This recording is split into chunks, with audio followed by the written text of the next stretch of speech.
खुशी और मसरत का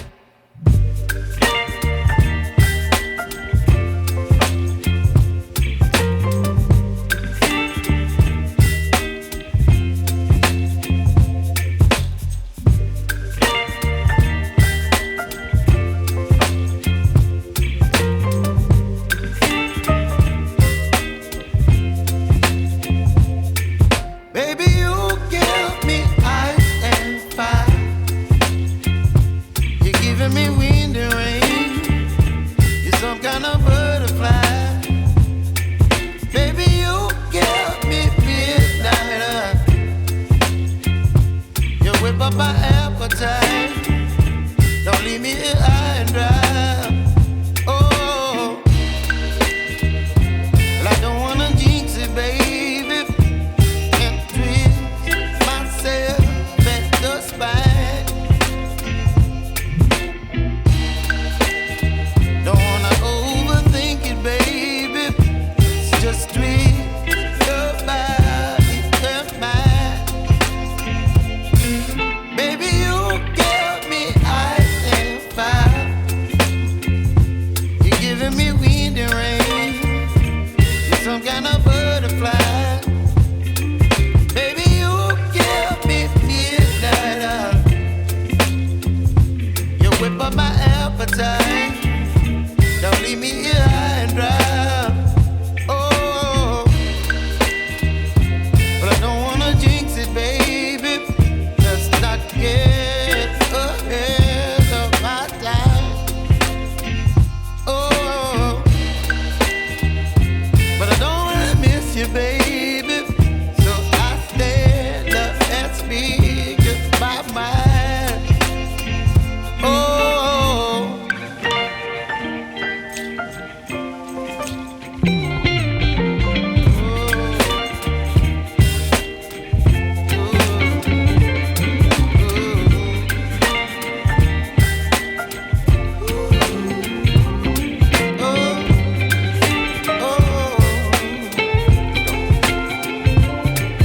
Baby, you give me ice and fire.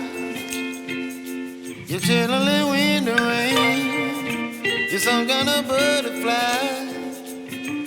Baby, you give me midnight. You whip up my appetite. Don't leave me here high and dry. Baby, you give me ice and sir, आज हमारा पूरा भारत 74वां गणतंत्र दिवस मना रहा है, तो इस मौके पर क्या कहना चाहेंगे? देखिए, आज जो गणतंत्र दिवस का मौका है, इस पर तो सबसे पहले तमाम देशवासियों के साथ साथ हम इस विधानसभा, इस ज़िले के तमाम वासियों को, एक एक परिवारों को बहुत बहुत बधाई और शुभकामनाएं। और आशा है कि हम लोग इसी तरह से मिलजुल कर के गंगा जमुना तहज़ीब के साथ हम इस प्रोग्राम को, और चाहे राष्ट्र का जो भी प्रोग्राम हो, उसको हम एक साथ मिलकर मनाएं, यही कामना है। सर, मैं आपसे जानना चाहूँगी, हम लोग 15 अगस्त 26 जनवरी तो मना लेते हैं, खुशियाँ मना लेते हैं, लेकिन क्या वाकई में हमारा लोकतंत्र सुरक्षित है? इसमें कोई शख्स नहीं कि जो हालात अभी चल रहे हैं मुल्क के और देश के, जो हालात हैं इस वक्त, वाकई हमारा संविधान ख़तरे में है और उसको बचाने की ज़रूरत है। 26 जनवरी 1950 को जो संविधान लागू हुआ था इस देश के अंदर, तो उसमें सभी लोगों का ख्याल रखा गया था। हिंदू, मुस्लिम, सिख, ईसाई, पारसन, जैन, बौद्ध, सबका ख्याल रखा गया था और उनके ख्याल रखते हुए इस संविधान को बनाया गया था। लेकिन कुछ ऐसे लोग जो इस संविधान के ऊपर हमला बोल रहे हैं, वो इस वजह से वो ये चाहते हैं कि इस संविधान के ऊपर सभी लोगों का ख्याल क्यों रखा गया है। वो चाहते हैं कि एक लोगों के हाथ में एक ऐसा कानून आ जाए जो पूरे देश के लोगों के ऊपर उसका कानून चले, ख़ास कानून।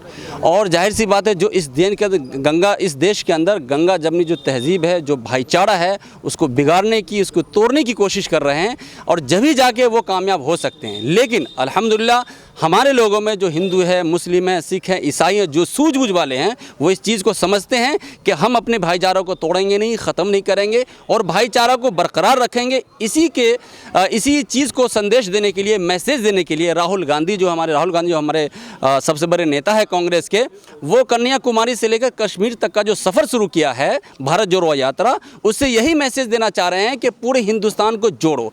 जो नफ़रतें फैल चुकी है, जो भाईचारा टूट चुका है, उसको फिर जोड़ा जाए, नफ़रतों को ख़त्म किया जाए, उसके दीवार को गिराया जाए, उसको उठाया जाए और हिंदू, मुस्लिम, सिख, ईसाई, पारसी, जैन, बुद्ध जितने भी लोग हैं, सभी धर्म के मानने वाले, सभी एक प्लेटफार्म पर आकर अपनी संविधान को बचाए, अपने देश को बचाए और देश के कवानीन को बचाए। और हम सबको मैसेज देना चाहेंगे आज के दिन कि पूरे देशवासियों को, और ख़ासकर जो हमारे ज़िला के लोग हैं, ब्लॉक के लोग हैं, जो हमारे दिल्ली वासी हैं, उनको हम बधाई देना चाहेंगे इस 26 जनवरी के मौके से और शुभकामनाएं देना चाहेंगे। और जो हमारे इस प्रोग्राम में शामिल हुए हैं, प्रमोद जी हैं, सिद्धवानी जी हैं, अफरोज़ भाई हैं, बहुत सारे लोग हैं, उन सब का तहे दिल से हम शुक्रिया अदा करते हैं। सर, आपसे मैं ये जानना चाहूँगी, सूत्रों के मुताबिक कोई राजनीतिक दल लोकतंत्र की हत्या कर रहा है, इस बात में कितनी सच्चाई है? देखिए, सबसे पहले तो आज गणतंत्र दिवस के अवसर पर और सरस्वती पूजा का, बसंत पंचमी का दिन है, इन सब की बधाई पूरे देशवासियों को, क्षेत्रवासियों को दे रहा हूँ। और जो आपने कहा कि ये बिल्कुल सत्य है कि जो कुछ पार्टी हैं जैसे कि बीजेपी और आरएसएस वाले इस संविधान को ख़त्म करने के ऊपर लगा हुआ है कि जो देश में एकता बनी हुई है, हिंदू, मुस्लिम, सिख, ईसाई, बौद्ध, पारसी सब एक हैं, सब मिल के रह रहे हैं। जैसे कि राहुल गांधी ने कश्मीर से कन्याकुमारी तक पदयात्रा कर रहे हैं, सभी लोगों से मिल रहे हैं, सब लोग उनका समर्थन कर रहे हैं। उन्होंने देखा है कि कहीं कोई नफरत नहीं है, ये जानबूझ के कुछ राजनीतिक पार्टी हैं जो आपस में लोगों को लड़वा रही है और एक दूसरे के विरोध भड़का रही है। बट ऐसा नहीं है, हमारा हिंदुस्तान में सब लोग मिलजुल के रहने वाले हैं। सभी का बहुत बहुत धन्यवाद। सर, आपको क्या लगता है, वाकई में हमारा लोकतंत्र खतरे में है? आज के दिन शायद ये बातें करना ठीक नहीं होंगी, क्योंकि देश का पर्व है। सबसे पहले तो इस देश के पर्व पे और सरस्वती पूजा और बसंत पंचमी की देशवासियों को हार्दिक शुभकामनाएं, दिल्ली और देशवासियों को। दूसरा, आज के दिन शायद राजनीति ना करी जाए तो ज़्यादा बेहतर है, लेकिन वो आप लोग न्यूज़ वाले ज़्यादा जान रहे हैं कि खतरा है या नहीं है, वो आपसे ज़्यादा कौन पहचानेगा। सर, आपकी नज़र में क्या है? मेरी नज़र में, मैंने कहा ना, आज के दिन ना पूछो, लेकिन मेरी नज़र में वही है जो आपकी नज़र में और हो रहा है, वो आप नज़र आ रहा है। आपको कहना तो नहीं चाहिए, लेकिन आज के दिन ना कहते हुए अगर आप बार बार पूछ रहे हैं तो कह दो बिल्कुल है, खतरा है। और इसलिए हमारे राहुल गांधी जी भारत जोड़ो यात्रा कर रहे हैं कि इस चीज़ को बचाया जाए, इस खतरे को निपटा जाए। और किससे खतरा है? देश के उन लोगों से खतरा है जो धर्म के राजनीति कर रहे हैं, नफरत फैला रहे हैं। कौन नफरत फैला रहा है? जो मैं कह रहा हूँ, जो धर्म की राजनीति कर रहे हैं, धर्म के नाम से वोट मांगते हैं। बता दीजिए मुझे, अगर आपको फिर आप मेरे से बार बार कुदरत के पूछ रहे हैं तो इसका मतलब कुछ ना कुछ तो आज पूछना चाहते हैं, पूछिए आज। और आज मैं बताने के मूड में भी हूँ। तो सर, वही जानना चाहती हूँ ना, कौन सा दल राजनीतिक जो आप बता रहे हैं धर्म की राजनीति कर रहा है? धर्म की राजनीति बीजेपी और आरएसएस और साथ में आम आदमी पार्टी भी, जो उनके संघ की बहुत बड़ी संघ के साथ जुड़ी हुई है। तो सर, आप विपक्ष में है ना, इसलिए आप दोनों पार्टी का नाम ले रहे हैं? मैं दोनों पार्टियों के नाम के साथ साथ, पता है कि अपनी पार्टी का नाम इसलिए नहीं ले रहा क्योंकि मैं धर्मनिरपेक्ष पार्टी है मेरी। धर्म के साथ सबको लेके चल रही है, इसलिए आप भी मैं अगर बता दो मुझे कि आप खुद जानते हैं कि किसको साथ लेके नहीं चल रही। हिंदू, मुस्लिम, सिख, ईसाई, हमारी तो पार्टी सबको लेके चलती है। और आप ये बता दो, अभी पीछे निगम के चुनाव में कितना टिकट बीजेपी ने आपके मतलब अदर उनको दे दिया, अल्पसंख्यक को दे दिया, मुझे बता दीजिए। आपको पता चल जाएगा धर्म की बात कौन कर रहा है। सर, धर्म की राजनीति हम मान सकते हैं, भारतीय जनता पार्टी कर रही है या आरएसएस वाले कर रहे हैं, लेकिन आम आदमी पार्टी को क्यों आप इसमें खींच रहे हैं? क्योंकि पार्टी कहाँ धर्म की राजनीति कर रही है? मैं आज आप अगर हिस्ट्री उठा के देखेंगे तो शायद केजरीवाल जी उस घर से आते हैं जो आरएसएस का बहुत बड़ा, आप जान सकते हैं, देख लेंगे आरएसएस के व्यक्ति हैं वो लोग, इसलिए मैं उनको नाम बीच में ले रहा हूँ। और सबसे बड़ी बात यह है कि जहाँ बीजेपी सरकार ने जाना होता है, जब बीजेपी सरकार को पता है कि इस बार नहीं आएगी, तो वहीं क्यों लड़ते हैं चुनाव, बीजेपी को क्यों जिताते हैं? में तो दोनों ही सबसे बड़े एक दूसरे के जो है विरोधी हैं। दिखाते हैं ना जी, अगर यहाँ नहीं दिखाएंगे तो बाहर वोट कैसे मिलेगा? मुझे इस बात का जवाब दे दो। अगर आप लोगों के बीच में, अगर इन लोगों को कैसे महसूस होगा, अल्पसंख्यक लोगों को, जो मुस्लिम लोग हैं, जो दूसरी बिरादरी के लोग, उनको कैसे महसूस होगा कि यार ये तो लड़ रहे हैं, इनको वोट देना चाहिए। अब जब इनको ये पता चल जाएगी कि किस लिए लड़ रहे हैं और क्यों लड़ रहे हैं, तो उस दिन वोट उनका अपने आप खत्म हो जाएगा इनका।